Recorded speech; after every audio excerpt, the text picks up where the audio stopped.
memaparkan mengenai pembatalan kontrak bisnis. Sebelumnya, perkenalkan rekan saya yaitu Anis Raditya Gunawan dengan RP 2540101152. saya Najla Sata dengan RP 2540101152. Saya Yasmin Fadila dengan RRP 25113. Saya Askalin Hamdiah dengan RRP 254010128. Selamat menyaksikan semuanya.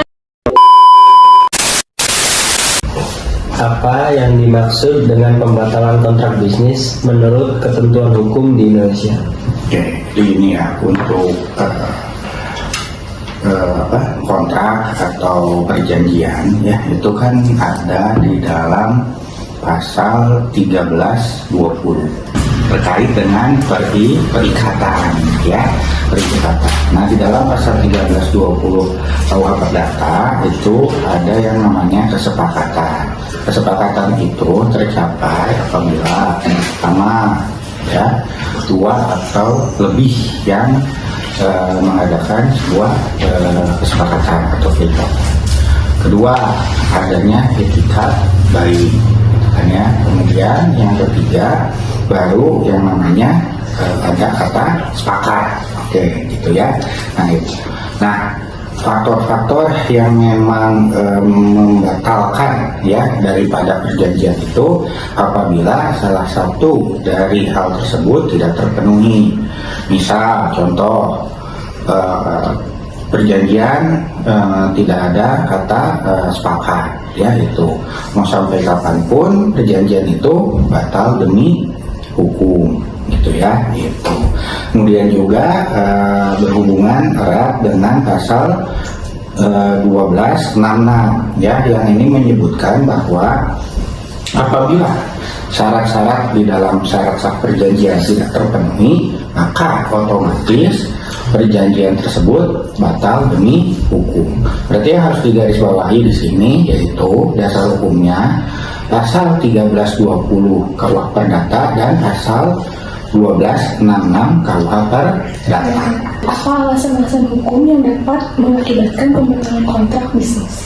Oke, ada beberapa macam ya alasan-alasan hukum yang bisa membatalkan kontrak bisnis. Nah, pembatalan kontrak bisnis berarti sebelumnya itu kan sudah ada yang namanya sepakat sudah terjadi ya. Nah, akan batal yang pertama itu terkait dengan ada dua ya, ada one prestasi dan ada force majeure. One prestasi itu kelalaian atau cedera hukum ya, cedera hukum yang disebabkan oleh para pihak ya gitu.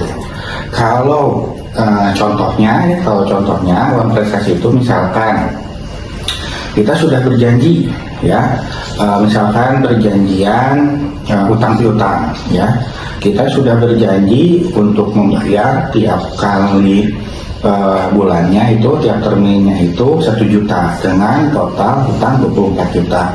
Berarti di sini ada 24 kali termin perjanjian ya. Nah, lancar sampai dengan 5 bulan. Tapi ke 6 bulannya terjadi yang namanya lupa ya, atau memang tidak dapat dipenuhi oleh salah satu pihak. Nah, itu contoh daripada uang prestasi. Terus ada yang namanya force majeure ya.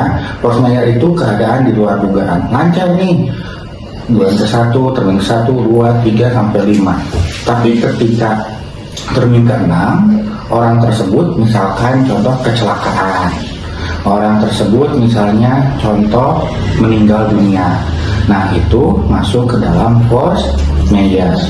Nah, bedanya apa di sini one prestasi dengan force majeure? Kalau one prestasi di sini sudah jelas diakibatkan oleh para pihak. Berarti di sini tanggung jawabnya atau sanksinya itu melekat pada pihak person atau orang. Tapi ketika force majeure itu kan para pihak tidak ada yang menghendaki, yang namanya sakit, yang namanya meninggal dunia ya, itu tidak ada yang menghendaki. Nah, itu bagaimana tanggung jawabnya? Nah, ini tanggung jawabnya dapat dialihkan kepada pihak ketiga. Misalkan contoh, pernah mendengar asuransi? Nah, misalkan contoh asuransi. Jadi pengambil alihan kepada pihak ketiga, berarti nanti pelunasan segala macam ditanggung oleh pihak asuransi gitu ya. Kemudian berikutnya lagi di sini objek perjanjian yang tidak jelas ya. Kalau perikatan perjanjian yang boleh itu yang mengandung hal yang positif, tidak boleh yang negatif ya. Misalkan kalau yang positif bagaimana perikatan perjanjian? Misalkan jual beli, sewa menyewa, hutang piutang, fidusia, kontrak asuransi itu boleh ya. Tapi ketika perjanjian itu, misal contoh, perjanjian itu dilakukan apabila misalnya seorang A dan B berjanji, misalkan kalau memenangkan tender ini atau urusan pekerjaan ini ya, ada keuntungan, ada selisih dari hasil markup barang, itu kamu janji sama saya ngasih persentase, itu nggak boleh ya. Tapi kalau misalkan berjanji ya ada keuntungan laba bersih bukan hasil markup itu boleh, berarti harus ada ikat baik gitu ya, dan jelas perjanjiannya gitu ya. Nah kemudian tidak boleh juga bertentangan dengan yang namanya hal-hal negatif, tekanan, ancaman, asusila ya, sampai ke tipikor atau tindak pidana korupsi. Fungsi notaris dalam proses pembatalan kontrak bisnis ini. Oke, fungsi notaris ini sebagai pembuat alat bukti otentik ya. Maksudnya apa alat bukti otentik? Sekarang alat bukti banyak sekali ya. Misalkan contoh dalam perjanjian. Nah, dalam perjanjian misalkan siapa tuh namanya? Aspi dan Tata. Anda? Hanif. Aspi, Tata. Oke, berjanji ya. Nah, perjanjian. Nah, suatu ketika ya, perjanjian itu dilaksanakan hanya misalkan contoh sepakat saja ya, tidak ada tertulis gitu ya. Nah, sebaiknya ya dibuat secara tertulis. Misalkan mau jual beli yang namanya rumah misalnya, mau menjual ke Asmi gitu ini ya itu. Nah kemudian fungsi notaris apa? Bukti notaris itu membuat alat bukti ya, berupa apa? Misalkan AJB kata jual beli atau PPJB perjanjian pengikatan jual beli gitu kan. Nah itu dibuat secara tertulis sampai tadi prestasi Fosmayornya misalkan ke siapa namanya? Hanif, ke pihak ketiga. Kalau ada Fosmayor sama Hanif juga harus mengetahui ini bentuknya apa. Misalkan transaksi rumah. Nah ketika ada transaksi rumah berarti Hanif juga sebagai pihak ketiga apabila nanti terjadi force majeure harus mengetahui perjanjiannya. Nah, perjanjian itu dituangkan secara tertulis. Nah, maksudnya apa? Nah, di sini notaris membuat tadi suatu PPJB, akta jual beli, sampai ke pendirian badan hukum, PT, CV, firma, atau perjanjian lain. Nah, nanti apabila misalkan ya amit-amit salah satu pihak meninggal nih, kami sudah menuangkan sebelumnya bahwa penggantian terhadap force majeure seperti ini, atau misalkan tidak membayar salah satu gitu kan, pasti ada yang menuntut ke pengadilan. Nah, dasarnya itu adalah perjanjian yang telah dituangkan dalam akta yang sifatnya otentik. Apa itu otentik? Otentik itu alat bukti yang tidak terbantahkan di muka pengadilan.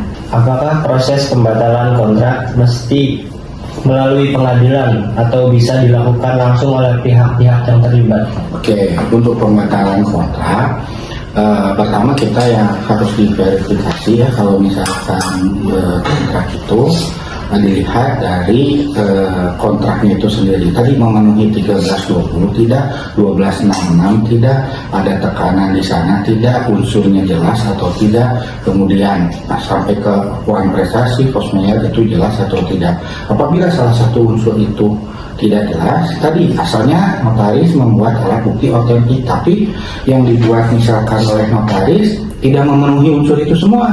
Nah itu maka otomatis batal demi hukum itu. Nah tidak usah susah-susah ya, sebetulnya dianalisis saja. Tapi kalau dirasa sudah memenuhi tapi ya ada kurang setuju, nah itu bisa mengajukan ke pengadilan. Ada berbagai macam di sini pengadilan, ada macam-macam pengadilan. Ada pengadilan agama, pengadilan umum, ada pengadilan apa lagi? Niaga ya itu, dan pengadilan militer ya itu, macam-macam ya itu. Nah kalau misalkan nih polisi atau TNI itu punya salah, masuknya ke pengadilan mana? Militer. Kalau Anda misalkan mau menuntut karena Anda tidak adil nih warisan, ke pengadilan mana? Betul, semua pengadilan umum dulu ya. Tapi akhirnya ke pengadilan mana? Warisan atau warisan kan? Agama, betul. Kecuali ketika kita melihat di berita ada pembunuhan, mutilasi, pengadilan apa? Umum ya. Terus ke pengadilan, kalau nggak puas, masih nggak puas, semuanya sampai pengadilan tinggi, betul, tinggi ya itu. Bukan tinggi maksudnya ya, bukan ya, bukan di dalamnya orang-orangnya tinggi, bukan ya. Nah itu ya, itu pengadilan ya. Nah jadi kalau batal demi hukum atau batalnya suatu itu, kalau tidak puas diverifikasi dulu di wilayah, ada daerah, ada negara. Kalau tidak puas masuk ke pengadilan umum. Kalau misalnya jenisnya misalkan kayak penipuan jual beli misalnya, masuknya ke pengadilan niaga misalnya.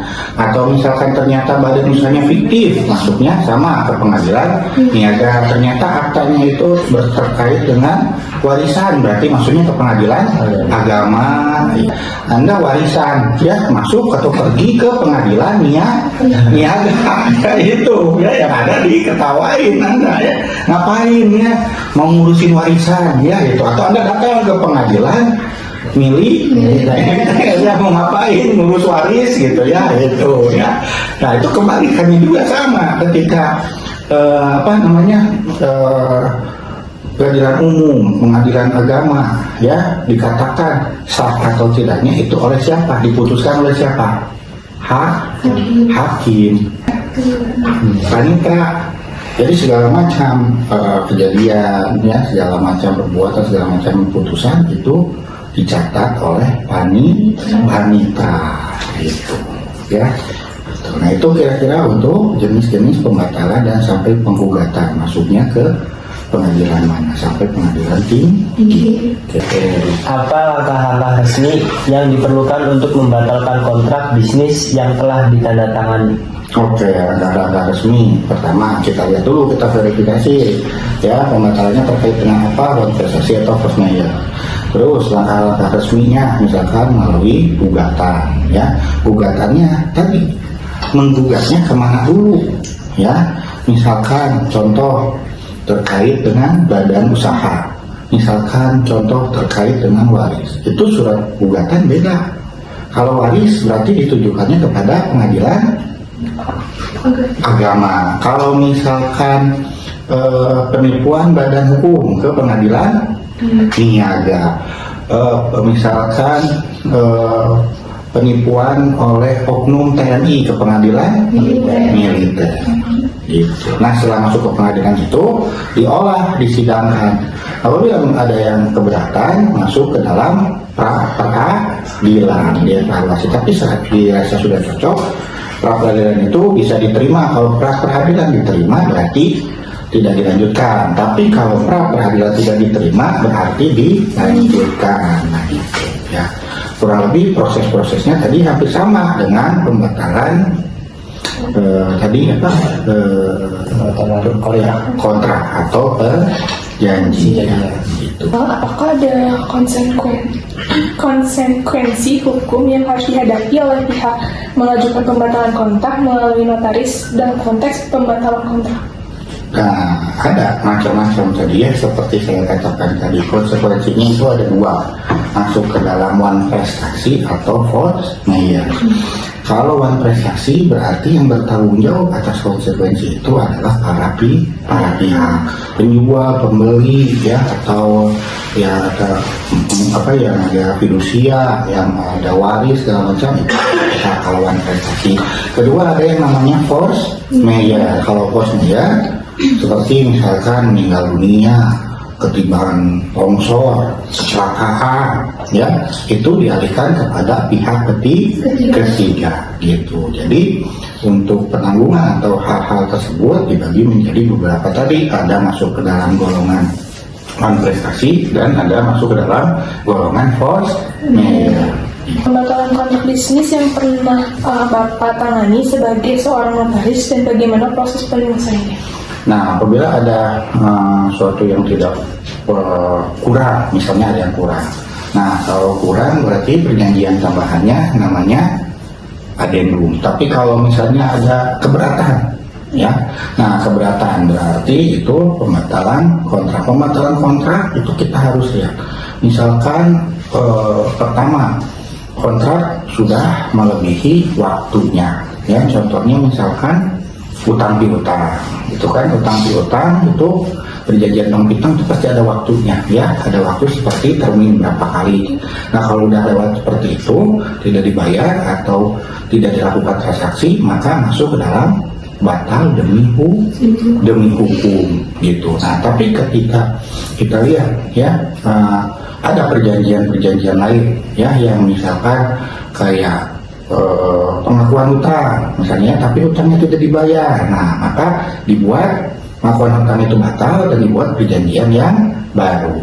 Apabila ada unsur penipuan misalkan, nah dibuat perjanjian yang baru dan dibuat konsekuensinya kemana gitu, ya. Nah paling parahnya ya dilaporkan ke pengadilan. Yang sudah pernah kami buat itu membuat perjanjian tambahan atau membuat perjanjian baru, membatalkan perjanjian yang sebelumnya gitu. Apa saran dari Bapak kepada para pelaku bisnis agar terhindar dari pembatalan kontrak yang merugikan hak mereka? Oke, yang pertama pahami maksud dan tujuan, ya, maksud dan tujuannya seperti apa. Kemudian yang kedua, laksanakanlah kontrak dengan itikat baik, ya. Kemudian yang ketiga, pahami, ya, terkait dengan beberapa penyimpangan di dalam kontrak. Misal contohnya penggelapan, penipuan, gratifikasi sampai ke tipikor atau tindak pencucian, tindak pidana korupsi. Jadi sebelum membuat, ya, perhatikan seperti itu, ya, apakah ini dilakukan itikat baik atau tidak? Apakah kontrak ini mengakomodir atau ada penyimpangan di dalamnya? Terakhir yang sering dijebak itu masuk ke tipikor, tindak pidana korupsi. Itu.